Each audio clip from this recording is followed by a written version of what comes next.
This is Rocky Snyder. At the tone, leave your name and message and I'll get back to you. What an incredible Cinderella story. This unknown comes out of nowhere to lead the pack. At Augusta, he's on his final hole.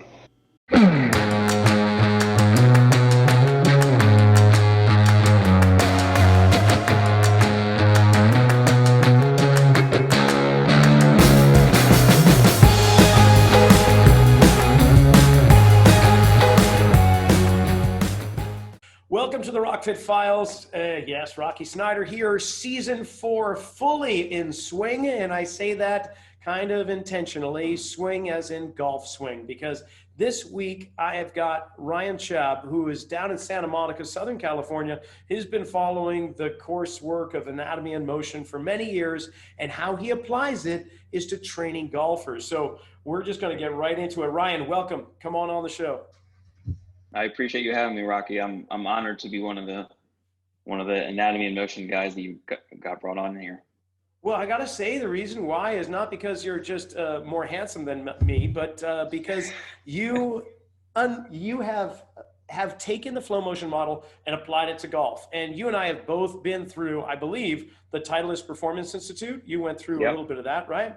So we're both certified golf fitness professionals with Titleist down in Oceanside. And for those not familiar with it, just go to Golf TV and look for Dr. Greg Rose and Dave Phillips. They've got a show there, and right down in their location in Oceanside. It's just, you know, what every golfer's dream is to go to Titleist Performance and get your club fitting and three-dimensional analysis of your golf swing, your long game, your short game, your everything. They'll take the cameras out onto the course and back and forth, but well, that was fine and good. I know that you specialize in golfers, so golfers flock to see you. I've got to tell you though, I do not. And here's the reason why is I've got a little thorn in my side about golfers, because I thought coming back from such things like Titleist and telling people that, yeah, I train golfers, I pick apart your swing mechanics and analyze this and that, and we can put together a program. Well, I had a golfer come in and he was loving it. And I thought he would refer his friends over, but he didn't. And I was like, why do you do that? Because you're my secret weapon. Yeah, that's what he said. I'm not going to share any of my secrets with my friends because I want to beat them on the course. So how you do this is, we can talk about that a little bit later, but what I really want to get to know is, that's why I don't train golfers, by the way. Tennis players, that's a different story. Tennis, handball, any other kind of rotary sports, they flock and they tell their friends, because without a partner in tennis, you're just hitting a ball against the wall. What's the fun in that? But golf, no. That's a good point. Anyway. Yeah. So how did this all come about that you took anatomy and motion course? How did you find out about Gary and, for that matter, Chris, and then decide that this is something that I want to kind of infuse into the work that I'm doing? So like most trainers and therapists, when they get into the field, they probably have their own problems and they're looking to solve their own problems, and they dive into research and try and understand themselves. So I was actually in a lot of pain when I would work out, and that isn't supposed to be the outcome of working out. You're supposed to be getting better. So I stopped working out. I was doing a lot of the traditional bodybuilding at the time. It was probably 18 years ago at probably when I started working out, and lost 20 or so pounds, but the pain didn't really go away. So I started getting online and researching, and I stumbled across neurokinetic therapy with David Weinstock, and immediately took his course, got a lot from it. And when I was accepted into the online forum from the NKT online forum on Facebook, one of the first things I stumbled across was Gary and Chris, because they were, I believe, I had just missed, I took NKT probably 2 weeks before, I believe, your first course with Gary in San Francisco. Mm-hmm. Yeah, it was San Francisco at the time. Yeah. And I was following everything that you guys were posting on the Facebook forum, and there's something about the way he was communicating the body that just, I had to learn from him. And I did I believe it was a study group probably 3 weeks after the NKT course where Jordan Terry kind of led the study group. And he was talking about the glute lengthening before it contracts, which I had never heard of before. I'm like, where are you getting this information from? And he said, Gary Ward, have you seen his book yet? And he took it out of his backpack and showed it to me, and I went and ordered it that night. And I'd probably read it 3 or 4 times before the following year. And that's where you and I met. I think you came in maybe a couple of days as the course was going out. That was back when it was 2 separate weekends. Right.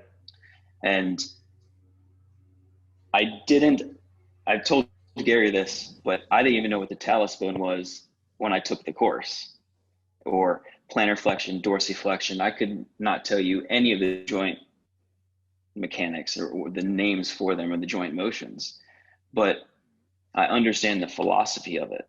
So the first couple months learning the philosophy, or not the philosophy, but the actual joint motions, was extremely difficult, but just kept studying. And then as I progressed through, I eventually started to understand it. And once I understand the joint motions, the philosophy kind of connected with the mechanics.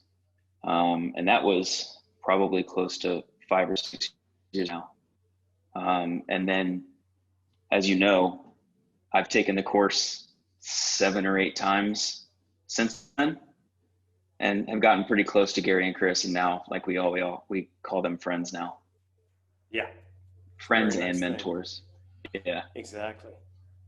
And so were you training golfers specifically 6 years ago or so, or when did that come into place? So I actually had my own facility when I took the AIM course in Burbank, California. And I had the general population, which I love to work with. But as you know, there's getting people motivated to do things is always the struggle. And I always wanted to work with sports performance and athletes. And there was an opportunity. There was another trainer that was hired by Urban Golf prior to me, Evan Flock, and he took Anatomy and Motion. I think he took it in New York, but the same year that you took it. So he posted in the forum, we're looking for part-time trainers at a golf performance facility. And there was my opportunity. And so I bid on it, and I immediately reached out to him. We met because he wanted somebody that thought the same philosophies. And that's why he reached out in the community. So I came in, interviewed, and it went from part-time to offered me a full-time position.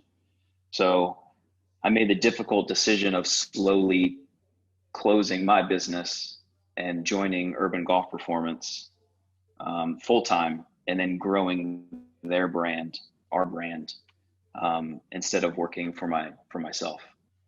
So it was a hard decision, but looking back on it, it was the right thing to do.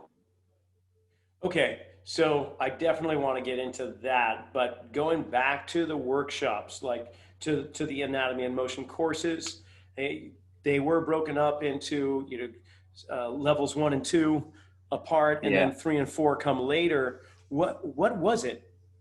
Can you pinpoint some moments in time where you just said, "Oh, holy cow! This is actually what I'm needing, what I've been looking for. This fills in a missing piece," or however it was that really adhered you to the education, the philosophy, the approach, and so on?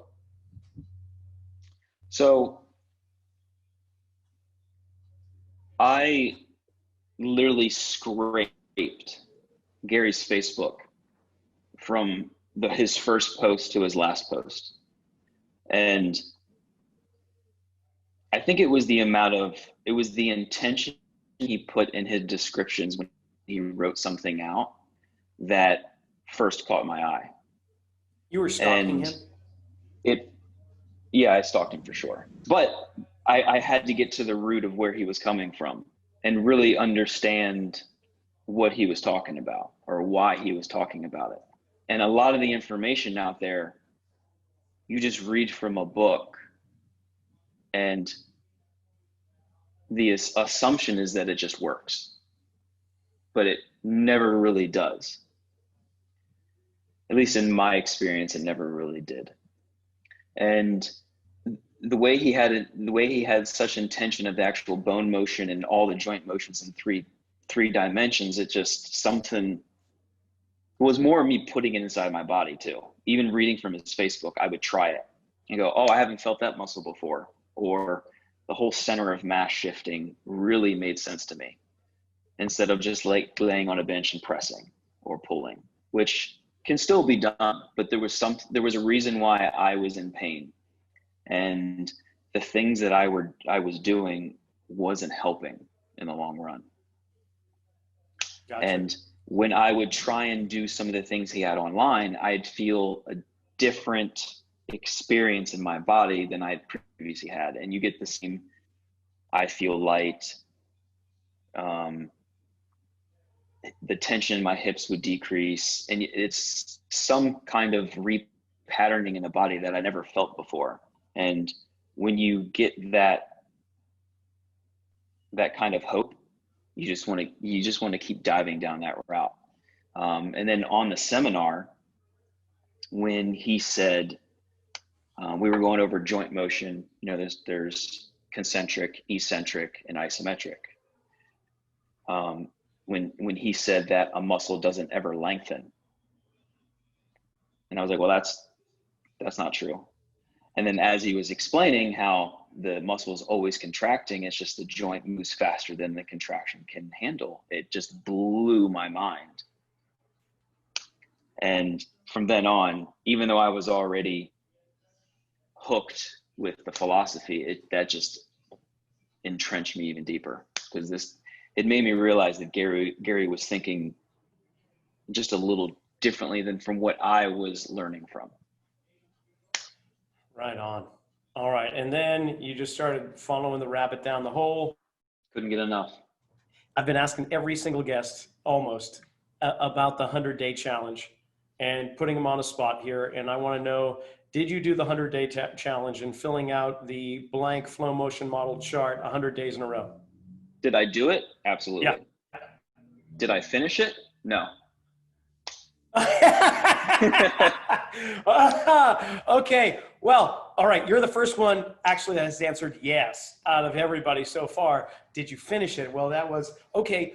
But let's talk about that for a second, because I found so much by doing this 100-day challenge that I really encourage everybody to do it. Yes, it is a commitment. And yes, you start out very slow with it, but by the end, toward the 100th day, it's not taking you nearly as long, and you've probably pursued the patterns of different bone structures or joints across the cycle or in different ways. But what is there anything, as you were doing the 100-day challenge, did anything really pop out at you and go, oh my gosh, that's amazing, I had no idea? Anything? Not really. What I got from it was, I don't do well sitting down and writing things. What I needed to do was stand up and almost run through it box by box in my body. And obviously I've had some conversations with Gary and Chris on the side, and even, I know I'm sidestepping here almost back to what got me into anatomy and motion so deep. I didn't even take level 3, and I would message Gary and say, I'm feeling this. When I rotate my calcaneus, it goes in the same direction as my pelvis. And he's just like, that's level 3. And, you're really locking into this. So feeling things in my body was what I got out of it. And what I started to see the patterns that I know Chris says it a lot, that there's not a lot of things that actually happen in the body if you just understand the principles of it and the big patterns. So the foot supinates in the three phases. And once you have that one pattern locked down, then you can kind of block out the three phases there. So that was way of thinking about it. Kind of the one thing that really stood out for me, was just blocking out the blocks into patterns. So then you really only need to memorize it once instead of filling it out 5 or 6 times. And then what I found myself doing was just writing it out instead of really understanding it. So I was just ER. Yeah. You know, and then not actually feeling what was happening. Good point. Good point. So now let's carry it into the golf swing. So obviously, if I didn't mention it earlier, that the golf swing is the most analyzed sport motion in history. In terms of scientific documentation, there is more analysis on that one rotary movement than anything else, including a baseball pitch or swinging at the ball at home plate. Anything, a quarterback's throw, it all pales in comparison to the golf swing. So it's not like it hasn't been explored, but you're taking a gait mechanic breakdown and applying it to golf. How did that turn out? Like, what was that all about? Not great at first. Tell me why. So I was hired at Urban Golf to be a trainer. And this was 5 or 6 months after my first course of anatomy and motion. So this is my experience, and I know it's some others, that I tried to be like Gary and Chris when I went back to my profession. And I found myself doing less and less training and more recovery type business. So just a background of Urban Golf Performance. It's a holistic golf performance brand. And I say holistic because we don't just look at the swing. We look at the person as a whole in every aspect of golf. So are you recovering? Are you eating well? What's your mental game about? We have a mental coach. We have a recovery department, fitness department. And we also have indoor golf lessons as well as outdoor golf lessons. So we're big on how the body moves and how it delivers the club. And a lot of the industry is, TPI is the backbone of this. So they started this and they gave the swing faults a foundation. And there are a lot of coaches out there who think body first, but there are also a lot of coaches out there that see the swing fault. So sway, reverse spine angle, over the top, casting, scooping as the problem. And a lot of coaches will try and find a solution to the swing fault problem. And there's where a lot of the overlaying of swing thought come from. Now, I think where this is leading is you're going to say you don't see it as a fault, but you see it as a solution, a negotiation or a strategy, which is a complete spin on how the rest of the industry is seeing it. Is that what you're about to tell me? Yes, the swing fault is actually the solution, right? And there's negotiation. I like that. I'm gonna start using that. I got it from Chris. I did. I got it. I can't lie. Episode 2, negotiation. Can't wait to hear that. Bravo for you for getting them on a podcast. Yeah. So the swing fault is actually the solution to a movement problem, whether it be a physical obstacle or just an awareness. So in our coaching philosophy, we'll use a lot of external cueing. So if someone can't deliver the club in a in-to-out club path for a right-handed golfer, they could place something in the way where they have to swing around it. And then they can achieve the in-to-out club path. But in that in-to-out club path, there are hundreds of joint positions that need to be achieved in order to get into that position. So there's where our assessment came in. So here's where I found myself doing a lot more movement-based stuff, which at the time we were trying to build this fitness department. So we were just starting the fitness department in that time. And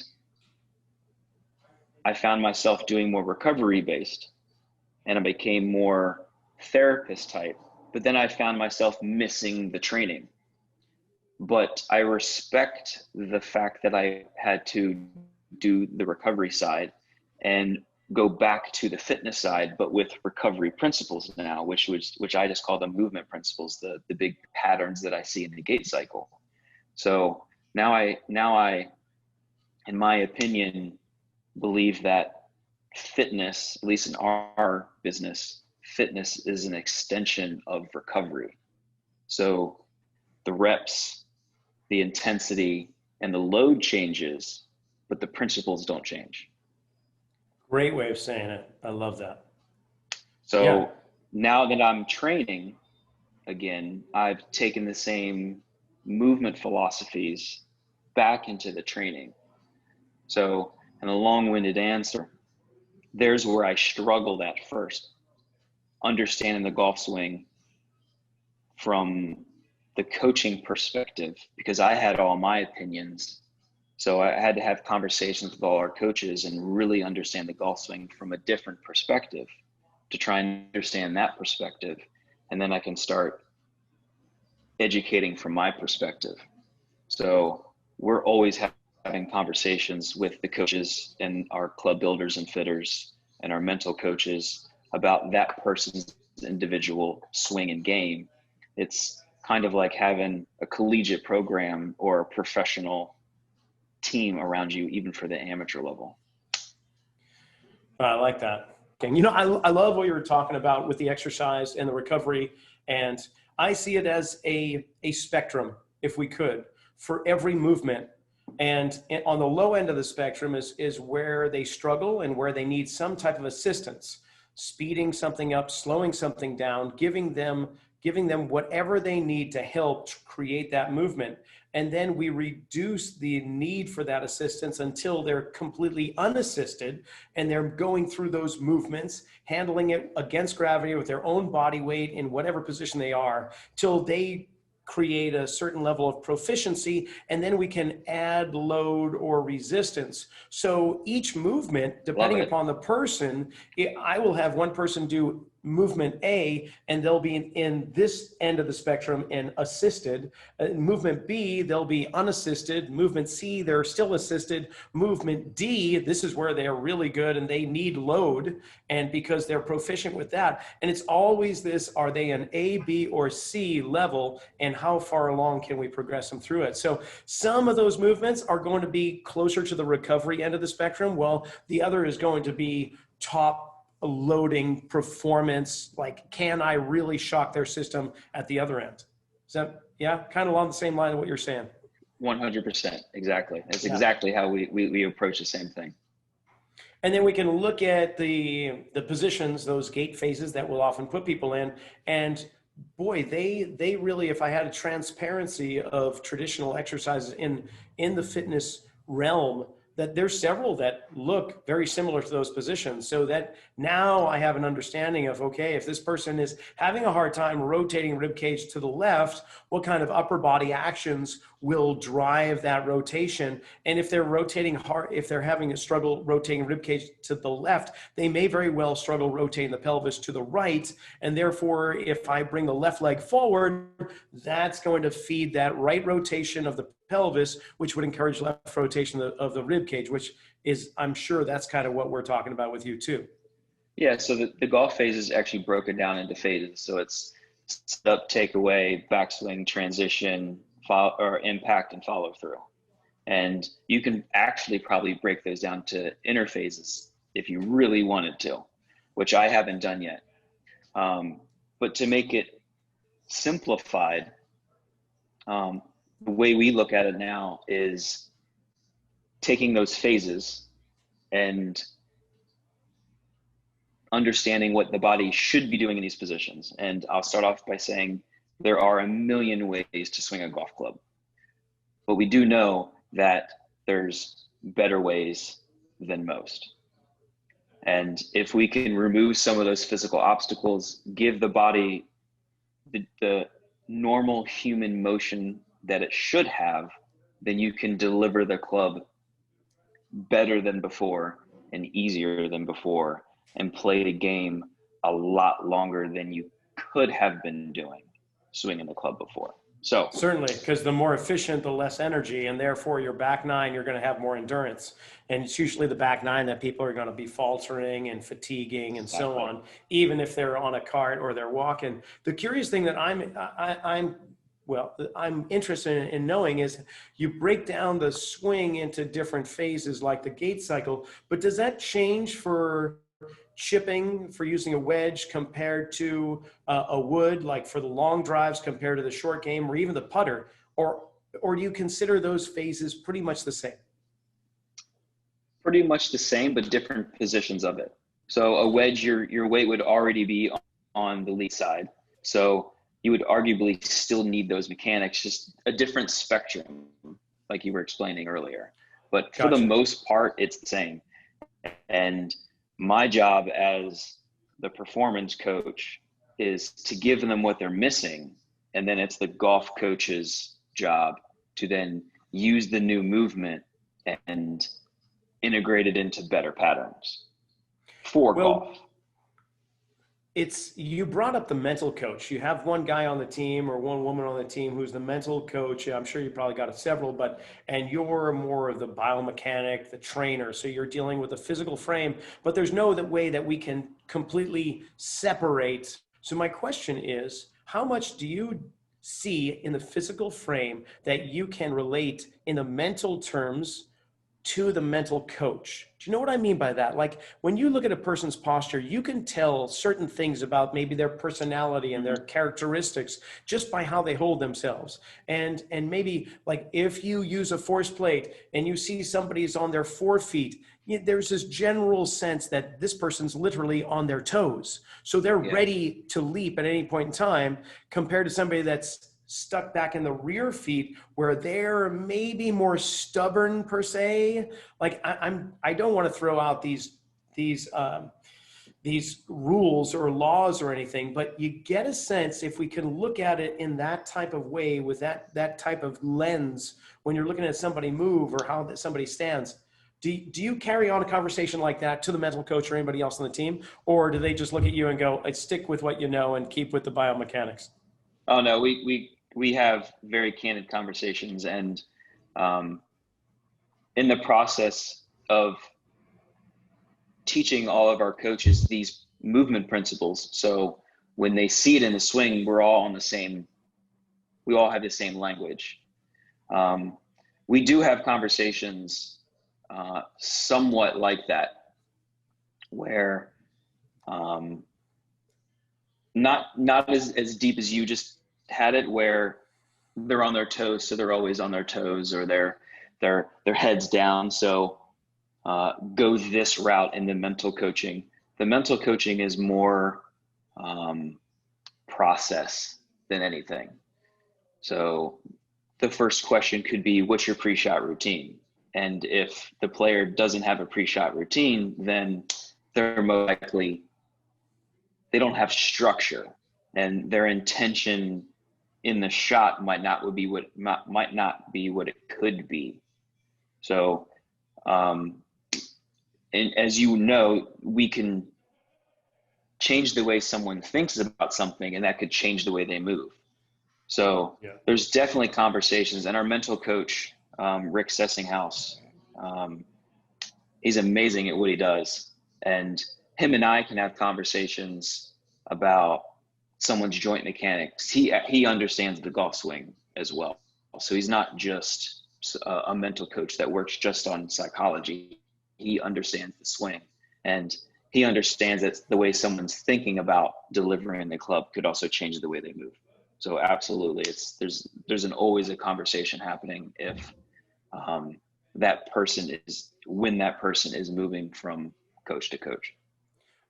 Speaking of conversations, like, do you have a conversation with an injured body part? And what I mean by that is, let's say you've got a golfer who took a significant fall on their road bike and really bruised their hip several years before, and that hip has been living in that episode for quite a long time, even though the rest of the body is traveling through to today, and it is holding on. And do you, obviously getting a person to move and explore what's missing, you are really having a physical conversation with that body and understanding it is safe to go over here now, and we're going to teach you, really get you to experience what it's like to get those mechanics back that have been missing for so long. But carrying it over, not to get too much into the mental aspect of things, but I'm kind of fascinated by it at the same time, is like, do your mental coaches have that same kind of conversation with the golfer as to, hey, let's have a conversation with that hip in terms of your reinforced, or your reluctance on it, your feeling towards it in regards to safety or concern? Not to put you on the spot here, but I'm just curious, like, the mental game can be so much, like the setup, you say. You see it in baseball players at the plate, and they have a certain way that or the pitcher, and you see it on the PGA all the time. There's certain ways that they approach the ball, and they set themselves up. But that other aspect of the mental game is, do you have a conversation with that part of the athlete that they're holding on to those injuries? So tell me, when every golfer comes in to Urban Golf, what say that again? When a new client comes into Urban Golf Performance, they go through a UGP assessment. And in that assessment, every person goes through a movement screen. So when we're able to, a trainer will do the movement screen, but all the coaches understand the movement screen. So sometimes if all our trainers and recovery specialists are in session, they can't do it, then the coach will do it. But they understand the movement screen.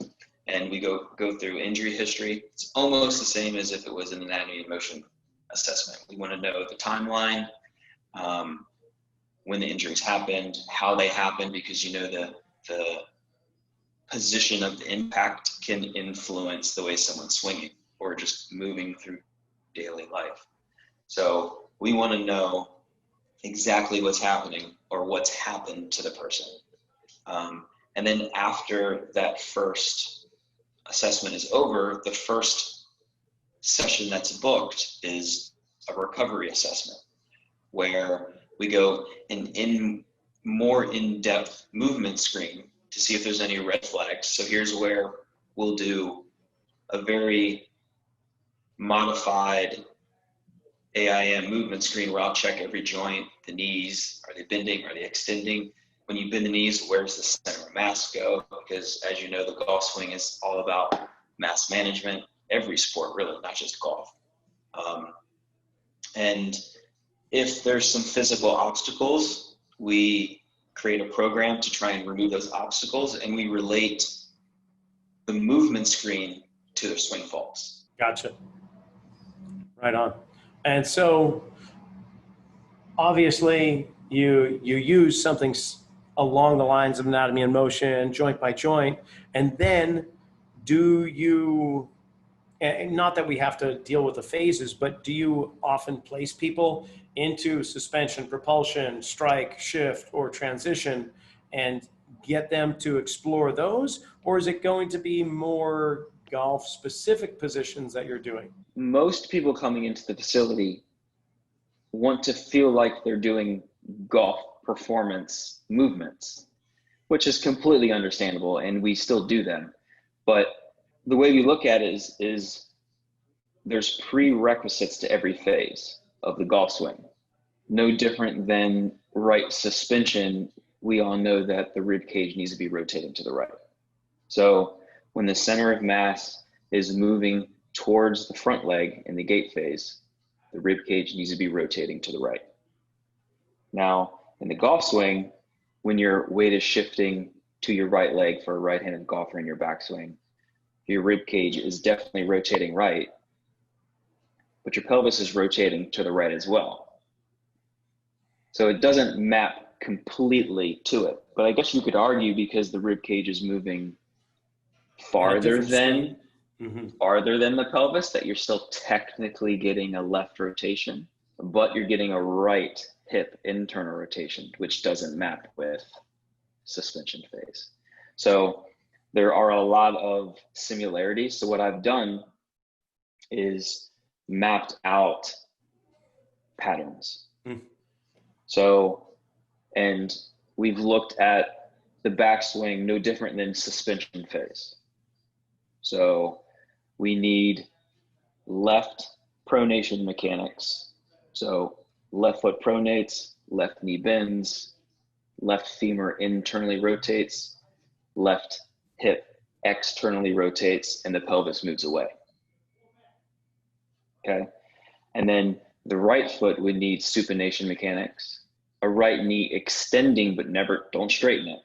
If anybody's listening out there, don't straighten the knee. Just it extends, but doesn't lock, which allows better hip internal rotation on the right side, which pulls the pelvis to the right, which pulls the mass to the right. And then we would need right rotation of the thoracics, a left arm internal rotation, and a right arm external rotation. And you've done enough of your cog classes in your own gym to know that when an arm internally rotates, it elevates and abducts, flexes the spine. And the opposite is true. An externally rotating arm will depress, retract, and help rotate the ribs to the right. So if in the movement screen or even in video analysis in one of the bays, if someone's not loading their backswing, we will run through the checklist. Is the left foot pronating? Is the right foot supinating? Is the right hip internally rotating, left hip external, so on and so on. And if they aren't, we'll pull them away, test the joint. And if they're not able to move the joint, there's the physical obstacle. And then we can run the patterns from there. So it took a while to get to this point, to be honest. Yeah. It took me a while to understand the gait cycle. But then when I understood it and I understand the principles of how we analyze the gait, I'm like, what am I doing here? So I broke down the golf swing, and it's been a lot easier. And now the whole team can speak the same language. That's great. Yeah, that logical progression actually takes a considerable amount of time to completely map out. I totally get that. And that's really fascinating that you have that approach, that you can take the flow motion model, combine it with the golf swing, knowing, like tennis, that pronated foot is actually not going to be matching with the knee mechanics in the same way we would find it is in gait. But there's going to be times where it needs to move in a different manner, but we can still hold on to the fundamental priorities and then work from there. I'm curious, you mentioned the Cogs. Do you offer any type of Cogs classes to your clients or members, or anything of that nature, where they can just explore this opposition, especially like transverse plane Cogs, where they're really getting familiar with oppositional rotation of the ribs and the pelvis? Even though they both are kind of traveling at the same speed, there's still going to be a difference in speed or range of motion, however you want to call it. So I wouldn't say there's classes per se, but we have a program called Coach Now, which is a coaching app, and think of it as a Facebook feed for your development. So after your first assessment, we download the Coach Now app onto your phone, and what you worked on that day and what the coach found and what the trainer found goes into your development plan. And a lot of those, we'll call them called classes, go into that coach now that they could do on their own.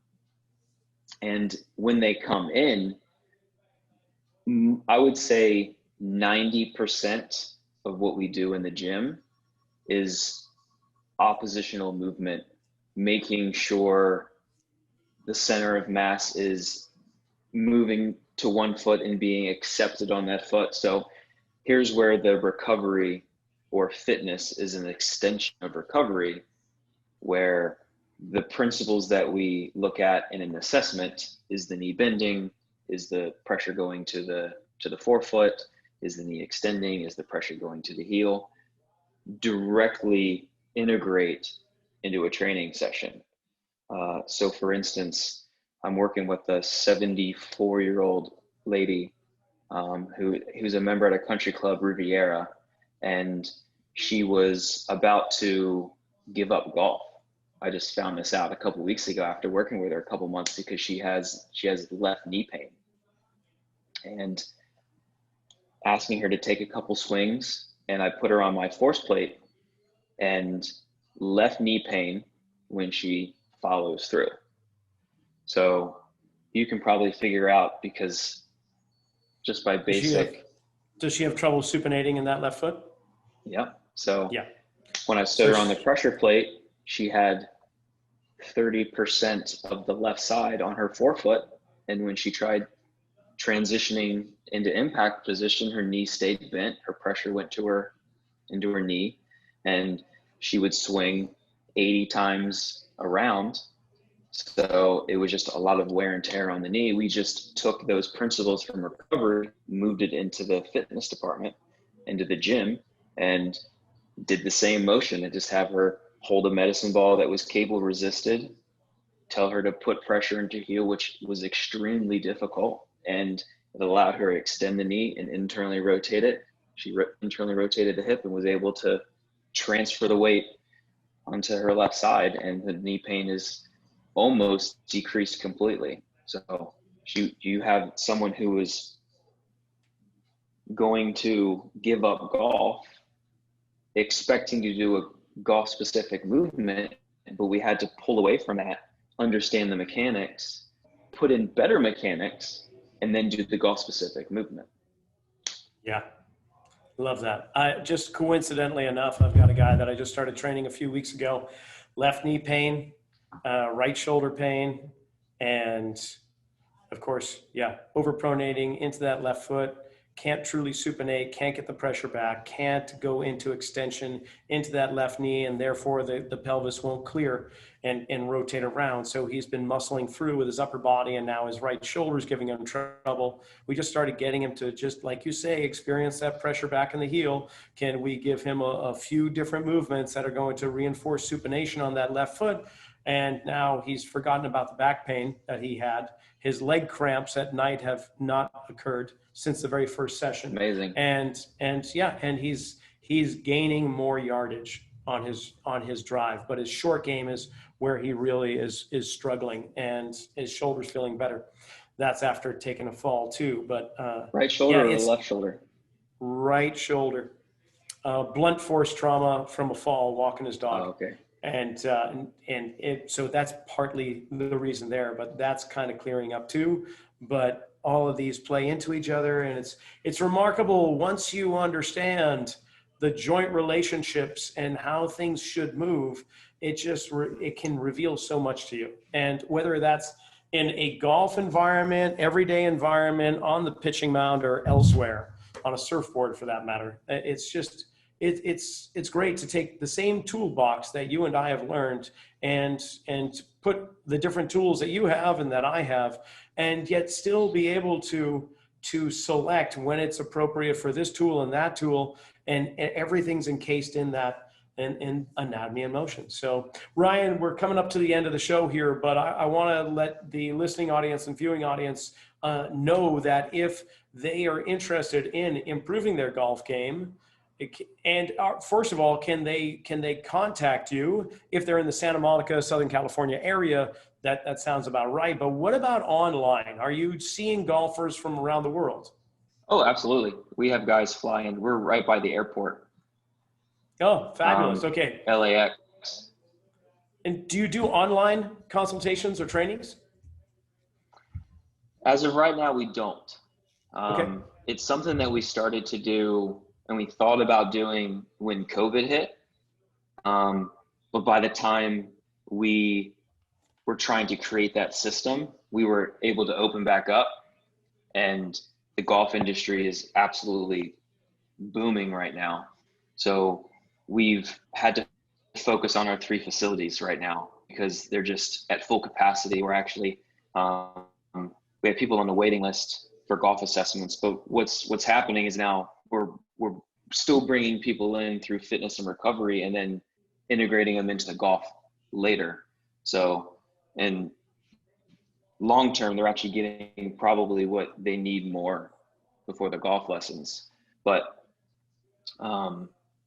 it's something that we're debating on doing in the future, but currently right now we're not doing anything online. But if somebody, I love nerding out about this stuff, but if somebody wants to send me some videos and their back pain, and I'll be more than happy to schedule a consultation just based on this phone call or the Zoom call alone. Sure. So the best way to get a hold of you and the web address for Urban Golf. So it's urbangolfperformance.la. Usually we're the only one around, so you type that in, the first pop up, or ugp.la. And then my personal email is Ryan at ugp.la. And if you want to reach out to me that way, that's probably the quickest way to get it done. And then we can set up something from there. Great. We'll put all that information in the description below and in the podcast platforms for sure. Well, my friend, this has been a really fun hour. I've really learned quite a bit in consideration to rotary athletes and how you transfer the flow motion model onto it. The success that you have, I'm sure, is just going to continue, and definitely wish you well. And my hope is that when the courses take place again, we will be in that back corner observing and assisting and smiling and hanging out. So that's my hope to you. If you'd like to find out more information about the flow motion model, anatomy and motion courses, or Gary Ward himself, pick up a copy of his book, What the Foot, at findingcenter.co.uk. And while you're at it, pick up a copy of my book, Return to Center, where I take the flow motion model and apply it to strength training and conditioning. You can get a copy of that at rockysnyder.com. Thanks for listening.